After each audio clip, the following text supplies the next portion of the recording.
Hey everyone, this is Pete, and welcome back to Atari A to Z Flashback, a series of explorations of the 150 games that make up Atari Flashback Classics for Nintendo Switch.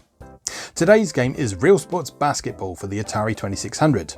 This was announced but never released, along with its Atari 5200 counterpart. Now, apparently this was developed by Rocklan rather than internally at Atari, and the game is finished but never released. No one's quite sure exactly why. Now, a possible reason for it is that compared to some of the other RealSports titles, this game feels a little bit lacking in simulation features found in the RealSports, and perhaps Atari wasn't satisfied with how the end product came out. But the game remained on Atari's schedules until late 1983, suggesting that it was cancelled quite late, and quite possibly the video game crash of 1983 may have had something to do with that as well. But anyway, there's not a great deal to find out about this game online because it was never released and there's not a lot of information being recorded about it online, but well, let's give it a go anyway. Let's go play RealSports Basketball. Okay, welcome back once again to Atari Flashback Classics. At this time we're looking at RealSports Basketball for the Atari 2600. So let's begin as always by having a look at the instructions. Not a lot to say about this one because it's an unreleased prototype of what was going to be the basketball game in the RealSports range, and so wow, we really don't have very much in the way of instructions there at all. So games 1 through 6 are 1 player and 7 through 12 are 2 player. Okay, well, I guess we just have to jump in and play then. Right, 1 player, 3-minute quarter, fast. May as well start with that and see how things go.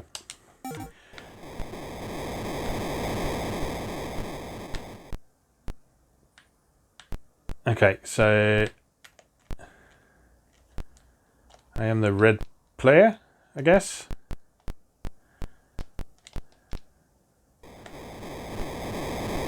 I guess I scored. Good. From what I've read, sort of the main issue with this is a bit like the one with RealSports Soccer, as you'll see when we come onto that, which is that your 2 team members, you've kind of got a very limited degree of control over them, and each of them can only cover half of the field, and so you're a little bit limited in your tactical flexibility.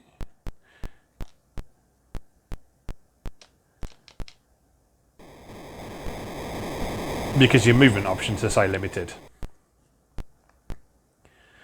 So the way this is working, if it's not totally apparent from what I'm doing here, is that with the joystick we're controlling both players at the same time and they're moving in parallel. We can hit the fire button to pass between them, and then when we're a bit closer to the basket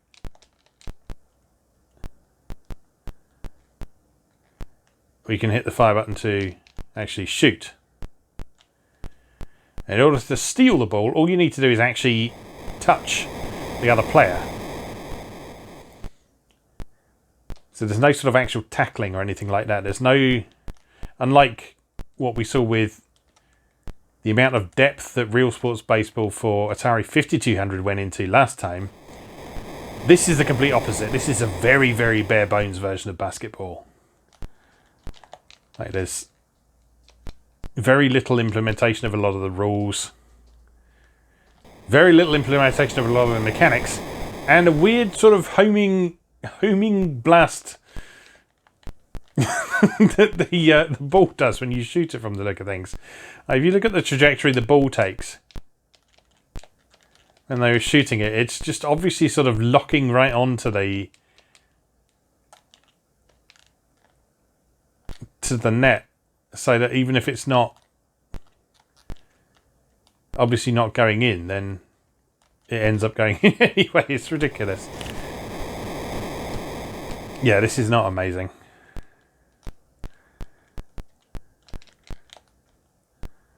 But you know, they had a go, and it's different from the basketball game on 2600 that we've previously seen. That was very, very simple. This at least has a little bit more depth to it through the use of the 2 players instead of just 1. but it's still very limited.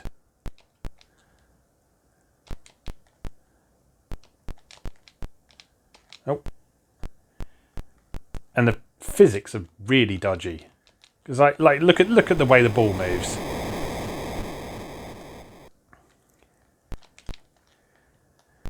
There's obviously some sort of attempt to look 3D there. But the lack of shadow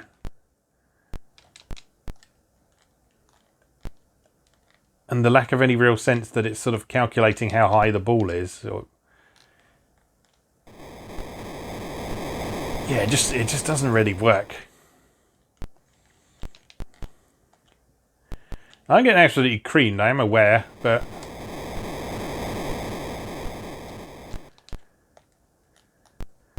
I say it's super difficult to actually get past the other players because tackling is just a simple case of actually touching the player who's got the ball.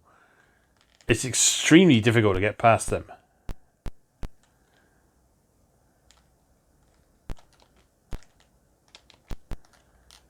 I guess you just need to do some creative passing. There also doesn't seem to be things like blocking the shots either.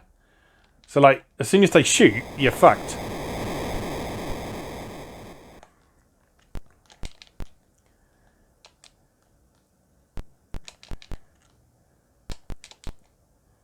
And why didn't that go in? Why can't I do the crazy homing shot?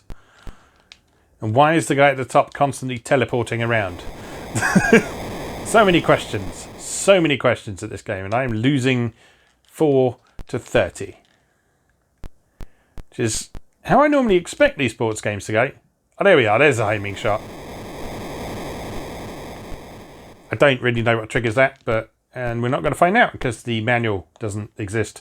Give me the ball. Give me the ball. Give me the ball.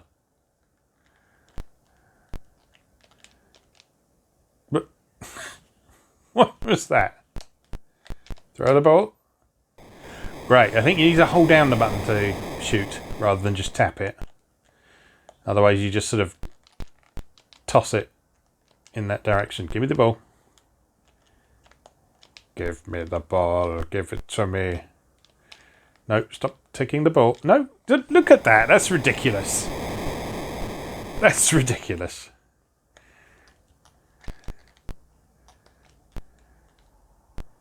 It wasn't going anywhere near the basket and it just sort of locked onto it and homed in on it. Oh, God. Well, 2 more quarters to go. What are you... Oh, okay.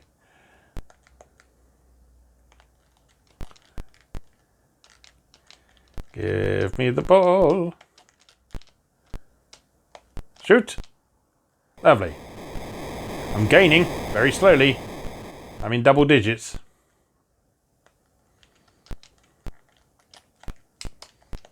No, that's not how this works.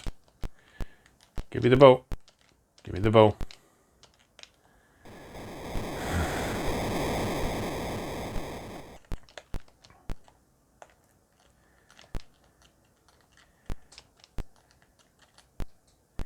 Yeah, I can sort of see. There we are, homing shot. I can sort of see why this didn't end up getting released. Because although the other RealSports games have their various issues, particularly RealSports Baseball on the 2600, as we've seen previously, there was a certain amount of polish to them and there was a certain amount of acknowledgement that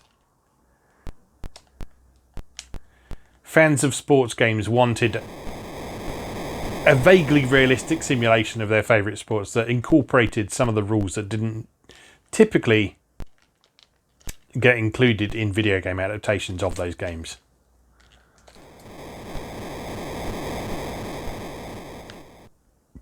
Whereas what we have here, it's not much more complicated than the old basketball game for 2600 and indeed Atari Basketball for arcades. that we last saw a long time ago.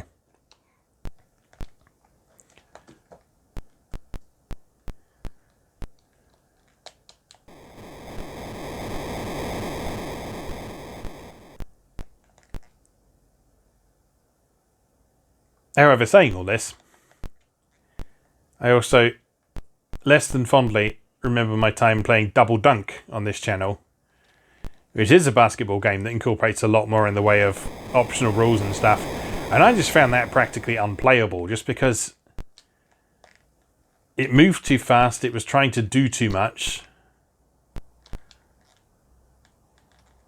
And it just didn't really seem to make any sense. So perhaps this is the best way.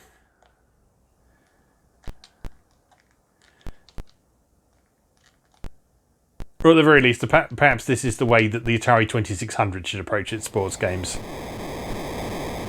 The 5200, as we've seen, is capable of more complex games thanks to the additional controls that its controller provides. But at the same time, when I played RealSports Baseball last week, I wasn't using most of the advanced controls in that game. And I was still having a reasonable time. I mean, it was a very low-scoring game, yes, but I had a decent enough time playing it. Get the ball, you twat.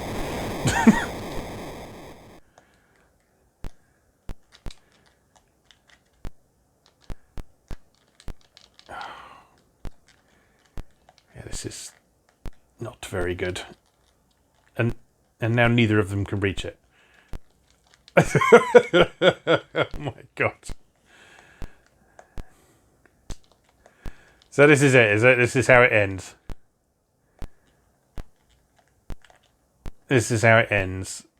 With... Oh no! Of course they scored from that.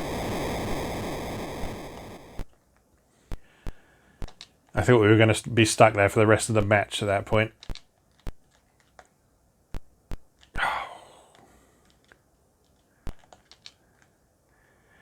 It's trying this game, bless it, but it's... it's just doing such a bad job of everything. It's... I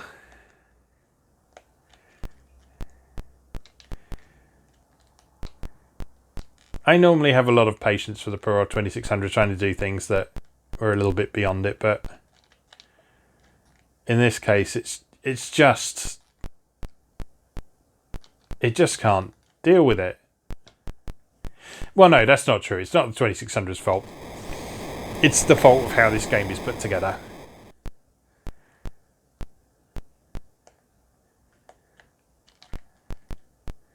Just the non-existent physics and the limited controls and the restrictions on moving your players around.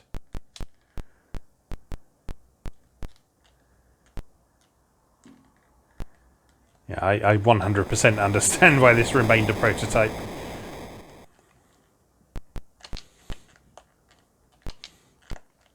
Especially if it was set to come out around 1983, as most of the other RealSports games did.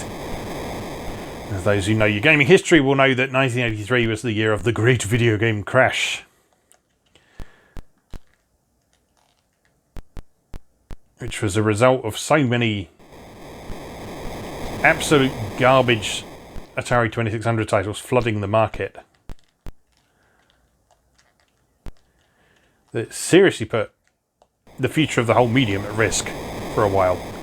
And these games came out while all that was going on. So when one really wasn't quite up to snuff as this one isn't, it's perhaps understandable why it might not end up released.